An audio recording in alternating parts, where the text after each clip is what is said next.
할렐루야. 오늘 이 아침 새벽을 깨우시고 또 주의 전에 찾으신 여러분들 주님의 이름으로 환영하고 또 축복합니다. 오늘 드디어 이제 우리가 사도행전을 마치고 성경의 좀 정수라고 할 수 있는 로마서의 말씀을 함께 보았습니다. 그래서 사실 이제 로마서를 이렇게 많은 이제 설교자들이 이제 설교를 하면은 뭐 새벽기도 때는 이제 우리가 한 장씩 이렇게 읽어 나가고 있지만 사실 로마서 1장 말씀을 한 장만 가지고도 뭐 절대로 한 30편 이상의 설교를 쓸 수 있을 만큼 많은 내용들, 굉장히 축약된 내용들을 담고 있는 것이 이제 로마서의 특징들이고요. 그만큼 성경에서 굉장히 또 중요하게 여기고 있는 책입니다. 사도행전까지는 이제 좀 어떤 역사적인 순서에 따라서 복음서와 이제 사도행전으로 기록되어 있다면 이후부터는 바울 서신을 비롯한 여러 서신들이 이제 신약 성경의 전반 후반부를 이루게 되죠. 그 내용들 중에 이제 가장 먼저 등장하고 있는, 가장 먼저 수록되어져 있는 책이 로마서입니다. 물론 이제 시기적으로는 데살로니가 전후서나 이제 뭐 고린도전서 뭐 이런 것들이 먼저 쓰여지기는 했지만 그럼에도 이제 편집을 할 때 로마서를 가장 먼저 서신서들 중에 가장 먼저 앞서 두었던 이유는 그만큼 가지고 있는 내용들이 굉장히 중요하고 말씀드렸듯이 성경의 어떤 정수를 담고 있기 때문에 이 로마서가 가장 먼저 이제 수록이 되게 됩니다. 바울이 이제 전도 여행들 이제 사도행전들을 통해서도 보여졌지만 로마로 꼭 가고 싶어 했죠. 말 그대로 당시의 세계의 중심은 로마였고 어제 사도행전 말씀에서도 결국 이제 로마에 도착하게 되고 그곳에서 복음을 전하게 되며 여러 사람들을 이제 또 구원의 길로 인도하는 모습들로 사도행전은 마무리되게 됩니다. 그런데 이제 결국은 이제 바울의 계획 속에는 로마로 가는 것이 늘 항상 담겨져 있었어요. 물론 이제 여행 중에 3차 여행까지 이어지는 중에는 가고 싶었으나 이제 성령의 인도하심에 따라서 또 이제 상황과 여건에 따라서 로마로 가지 못하는 안타까운 마음들을 이제 글을 통해서도 보여주고 있는데요. 바울은 언제나 이제 로마를 향해서 기도했었고 로마에 언제나 또 가고 싶어 했었습니다. 그리고 이제 자기가 이제 목숨을 버리면서라도 반드시 가겠다라는 어떤 좀 확고한 계획이 있었죠.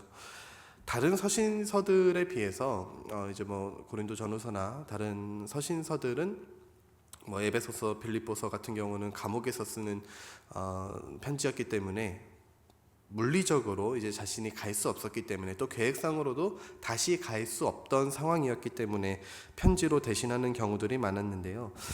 로마서는 이제 바울이 아직 가지 않았었고 이제 곧 가게 될 계획을 가지고 있었음에도 먼저 편지로 보내는 이유가 있습니다. 오늘 읽은 15절 말씀을 보게 되면은 그러므로 나는 할 수 있는 대로 로마에 있는 너희에게도 복음 전하기를 원하노라 이렇게 표현을 하고 있죠. 또 다양한 의미가 있겠지만 이 세계의 중심지에 복음을 전할 수 있다면 바울에게 있어서 얼마나 효과적이라고 생각했겠습니까? 이 로마의 복음이 제대로 전해지게 된다면 그곳에서 퍼져나가는 그 영향력, 파급력은 바울이 이제 전 세계를 돌아다니면서 전도 여행을 했지만 그것보다 훨씬 더 효과적이었다라고 생각한 도시가 바로 로마였던 것이죠.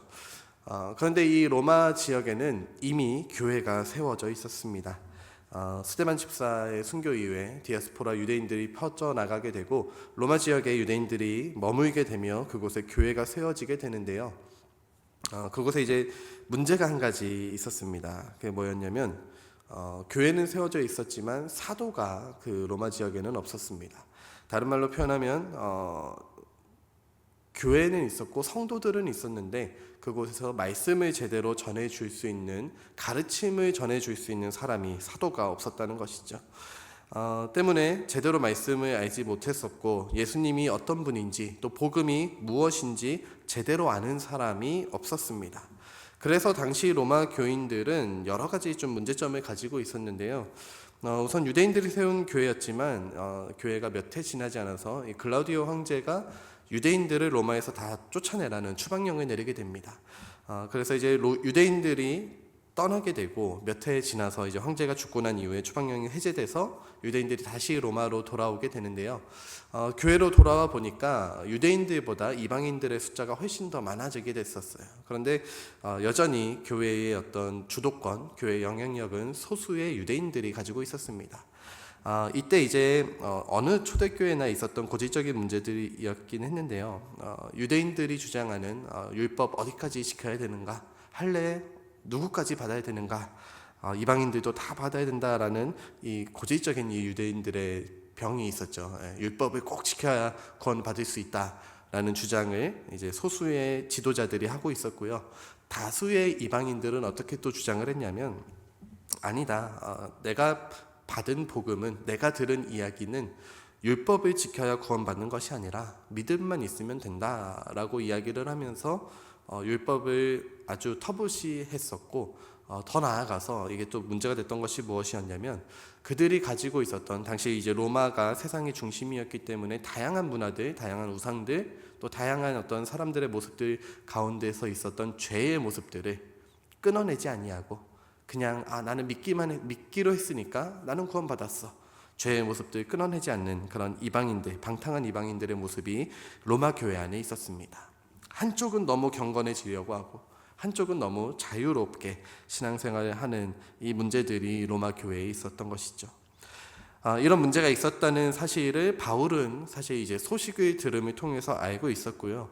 하루빨리 로마에 가서 이들에게 올바른 신앙이란 무엇인가, 성경이 이야기하는 참된 복음은 무엇인가, 예수 그리스도의 복음이 무엇인지, 참된 구원과 진리를 알게 하신 하나님의 참뜻이 무엇인지 이들에게 빨리 전하고 싶었습니다. 그래서 이제 3차 전도 여행 중에 원래 이제 가고 싶었지만 가지 못하는 그런 상황 속에서 로마서를 집필하게 되죠.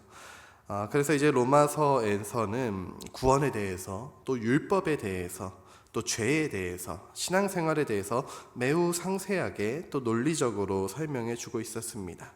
왜냐하면 이 로마에 있는 교회가 제대로 된 신앙을 가지고 복음을 전해야만 그 영향력이, 가지고 있던 파급력이 굉장히 컸기 때문에, 제대로 전해질 수 있기 때문에 이 로마서만큼은 굉장히 신중하게 아주 정성을 들여서 집필한 것으로 볼 수 있습니다. 최근에 한 고고학자의 유튜브 영상을 좀 봤었는데요.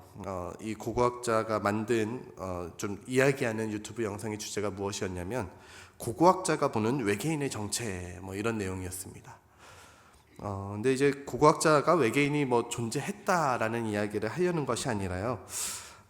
이 고고학적으로 좀 살펴보게 되면은 고대부터 뭐 외계인이 존재했다라는 루머, 어떤 좀 가십거리들은 조금만 좀 이렇게 살펴보면, 조금만 공부를 해보면은 이게 다 거짓말이었고, 또 이제 어떤 좀 조각상들이라든지 어떤 유적이라고, 유물이라고 발견되는 것들이 사실은 외계인이 아니라 다른 것들이었음을 쉽게 알 수 있는데, 유튜브에서 뭐 피라미드만 검색해 보더라도 피라미드는 외계인이 지었다, 뭐 외계인이 뭐 흔적들이 있다, 이런 뭐 사람들의 가십거리를 끌만한 영상들이 유튜브를 통해서 너무 널리 퍼져 있기 때문에 이 고고학자가 안타까운 거죠. 자기가 공부를 해보니까, 직접 유물을 발굴해 보니까 그게 아닌데, 외계인의 것이 아닌데, 그래서 이제 자기도 이제 유튜브를 통해서 그게 아니라 진짜는 이러하다라고 영상을 막 만들어서 열심히 업로드를 하는 이야기를 보았습니다. 왜냐하면 이제 유튜브라는 거대한 매체가 가지고 있는 파급력이 있기 때문이죠. 사람들이 마치 그것이 진짜라고 여겨질 정도로 많은 사람들이 이야기하고 있는 것처럼 보여졌기 때문에, 또 그것이 전 세계적으로 흩어져 나가고 있었기 때문에 이 고고학자도 자기도 이제 열심히 유튜브라는 매체를 통해서 올바른 지식을 전해야겠다라고 이렇게 안타까운 마음의 영상을 만드는 모습을 보았습니다. 근데 바울의 모습이 사실 이 고고학자의 마음과 비슷했던 것 같아요. 이 세계의 중심지에 있는 로마라는 지역에 있는 교회는 세워져 있는데, 이 교회에서 전하는 복음이, 이 교회에서 전하는 어떤 교회의 영향력들이 전혀 올바르지 않았던 것이죠. 사람들은 로마에 있는 교회를 직간접적으로 경험하면서, 교회가 저런 곳인가? 교회가 저렇게 맨날 싸우는 곳인가? 교회라고 했는데 예수 그리스도의 복음이라고 이야기를 하는데 여전히 율법을 지키는 사람들이 있었고, 그리고 믿는 사람들이라고 하는데 세상 사람들과는 별반 다르지 않는 여전히 죄 가운데 살아가고 있는 이 이방인들의 모습을 보면서 교회가 저런 곳인가? 라고 잘못 착각하고 있었기 때문에 바울은 로마에, 이 로마 교회에 올바른 복음을 먼저 하루빨리 전해야 했었습니다. 그렇게 이제 편지를 통해서, 이 로마서를 통해서 로마 교회에 진정한 복음이 무엇인가, 하나님께서 우리에게 주신 참된 복음은 무엇인가 편지를 통해 전해주고 있는 것이죠. 그래서 이제 바울은 이들에게 편지하면서 1절 말씀부터 보게 되면은 자신의 사도성에 대해서 이야기를 합니다. 다른 편지들에서도 바울은 계속해서 이야기를 하죠. 내가 사도로 부르심을 받았다. 예수 그리스도의 종이다. 왜냐하면 여전히 바울에 대해서 오해하고 있던 사람들이 많았기 때문입니다. 다른 서신서들에서도 이야기하고 있지만 바울을 여전히 예수 그리스도 믿는 자들이 배척하는 자로 여기는 사람들이 많았고요. 바울의 사도성에 대해서 여전히 불안을 갖고 있던 사람들이 많았기 때문에 언제나 바울은 자신의 사도성을 먼저 이야기하면서 편지를 시작하고 있습니다. 그러면서 이제 이 이야기를 잘 들어달라, 내가 전하는 이 이야기들을 잘 들어달라라고 권고하고 있죠. 그러면서 2절부터 보게 되면은 복음에 대해서 아주 간단하게 먼저 설명하는 모습을 보여주고 있습니다. 복음은 하나님이 선지자들을 통하여 그의 아들에 관하여 성경에 미리 약속하신 것이다. 즉 구약에 있는 언약의 성취가 복음이다 라는 것이죠. 그의 아들에 관하여 말하면 육신으로는 다윗을 통해서, 성결의 영으로는 죽은 자들 가운데서 부활하사 능력으로 하나님의 아들로 선포되셨다 이야기하고 있습니다. 즉 예수 그리스도의 참 인간 되심과 또 예수 그리스도의 참 하나님 되심에 대한 아주 좀 신학적으로 중요한 이야기를 먼저 이야기하면서 복음은 이런 것인데 내가 전할 이야기들은 이런 내용들을 담고 있다라고 먼저 이제 서론으로 이야기해 주고 있는 것이죠. 그러면서 8절 말씀부터는 왜 로마에 관심을 가지고 있는지 이야기하고 있습니다.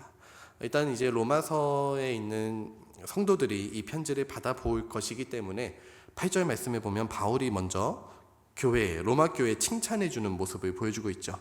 너희 모든 사람에 관하여 하나님께 감사함은 너희 믿음이 온 세상에 전파됨이로다. 이제 이 로마 교회를 통해서 복음이 온 세상에 전해지고 있다라고 이야기를 해줍니다. 일단 칭찬을 하면서 이제 내 얘기 좀 잘 들어주십시오. 여러분들 잘 하고 있지 않습니까? 여러분들 이렇게 복음 전하는 모습 때문에 하나님께 참 감사합니다. 라면서 이야기를 이제 본론을 조금 살살 이제 꺼내게 되는데요. 11절 말씀 보게 되면은 또 이렇게 또 관심을 끕니다. 내가 너희 보기를 간절히 원하는 이유가 있는데 그것이 무엇이냐면 어떤 신령한 은사를 너희에게 나누어 주어서 너희를 견고하게 하려 함이니 이야기를 하죠. 지금 이 편지를 하는 거, 또 바울이 로마에 꼭 가고 싶었던 여러 가지 이유 중에 한 가지는 어떤 신령한 은사, 내가 받은 어떤 신령한 은사가 있는데 이것을 통해서 로마 교회를 더 견고히 세워나갈 수 있습니다 라면서 이 로마 교인들에게 좀 환심을 사고 있습니다. 그러면서 15절 말씀에 그러므로 나는 할 수 있는 대로 로마에 있는 너희에게도 복음 전하기를 원하노라 라고 좀 본론을 이제서야 이야기하고 있죠. 처음에도 말씀드렸지만 이미 로마에는 교회가 세워져 있었고 또 바울도 역시 이 로마 교회를 향해 편지하고 있음에도 15절 말씀에 로마에 있는 너희에게도 복음 전하기를 원하노라 라고 이야기하고 있습니다. 사실 교회가 세워졌다는 건 이들에게 복음이 이미 있다라는 것이죠. 이들은 이미 예수 그리스도를 믿고 있었고 예수 그리스도의 부활도 믿고 있었고 그래서 이제 믿음으로 구원받는다라는 이 진리를 알고 있던 사람들이었습니다. 그럼에도 바울은 이 로마 교회를 향해서 무엇이라 이야기하고 있습니까? 복음 전하기를 원하노라 라고 이야기하고 있습니다. 조금 전에 바울이 너희 믿음이 온 세상에 전파됨에 감사한다고 칭찬도 했었는데 이제 와서 다시 복음 전하기를 원하고 있다고 이야기하는 것이 이상하죠. 처음에도 말씀드렸지만 로마 교회는 세워졌고 사람들은 모여 있었고 그들이 믿는다라고 모이고 있었지만 여전히 그 가운데는 제대로 된 복음의 가르침이 없었기 때문에 바울은 로마 교회에 복음이 필요하다라고 이야기해주고 있습니다. 그러나 이제 이 제대로 된 복음의 가르침이 없는 것 비단 로마 교회만의 문제는 아닐 것입니다. 사실은 이 시대의 모든 교회들에게 필요한 말씀이겠죠. 교회 건물도 있고 사람도 있습니다. 그러나 그 안에 복음이 무너지고 있다면 그 교회에 다시 복음이 필요한 것입니다. 중세시대 때는 실로 그러했죠. 거대하고 웅장하고 아름다운 교회도 있었고 수많은 사제들 또 수많은 수도사들이 이 교회를 이루고 있었으며 정치와도 이제 연결이 되어서 큰 영향력들도 있었습니다. 그러나 그 교회 안에 무엇이 없었습니까? 복음이 없었죠. 진리가 사라진 교회. 그래서 루터를 비롯한 많은 종교개혁자들이 말씀을 보십시오. 지금 교회는 복음을 잊어버렸습니다. 복음을 왜곡시켰습니다. 다시 말씀으로 돌아갑시다.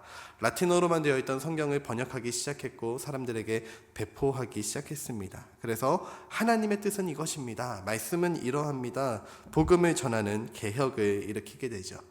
루터도 이제 종교개혁을 일으키기 전에는 깨달음을 로마서를 통해 또 깨달음을 얻기 전에는 무릎을 꿇어가면서 성전에 이제 이 성당에 들어가면서 한 계단 한 계단 무릎을 꿇어가며 그 밑에 유리 조각을 깔고 계단을 오르면서 기도하는 것이 구원을 받는 방법이라고 생각하며 그렇게 평생을 살아왔지만 말씀을 보다 보니 로마서를 통해 그렇구나, 믿음은 오직 의인은 믿음으로 말미암아 살리라 함과 같으니라 하신 이 말씀을 보면서 복음이란 이런 것이구나 새롭게 깨닫게 되고 복음을 다시 한번 교회에 전하게 되는 모습을 보여주고 있죠. 로마서의 가장 큰 또 1장에서 이야기하고 있는 가장 큰 복음의 핵심이라고 할 수 있다면 이신칭이 우리가 믿음으로 말미암아 의롭다함을 얻게 되는, 그래서 구원을 얻을 수 있다라는 것을 다시 한번 깨닫게 됩니다.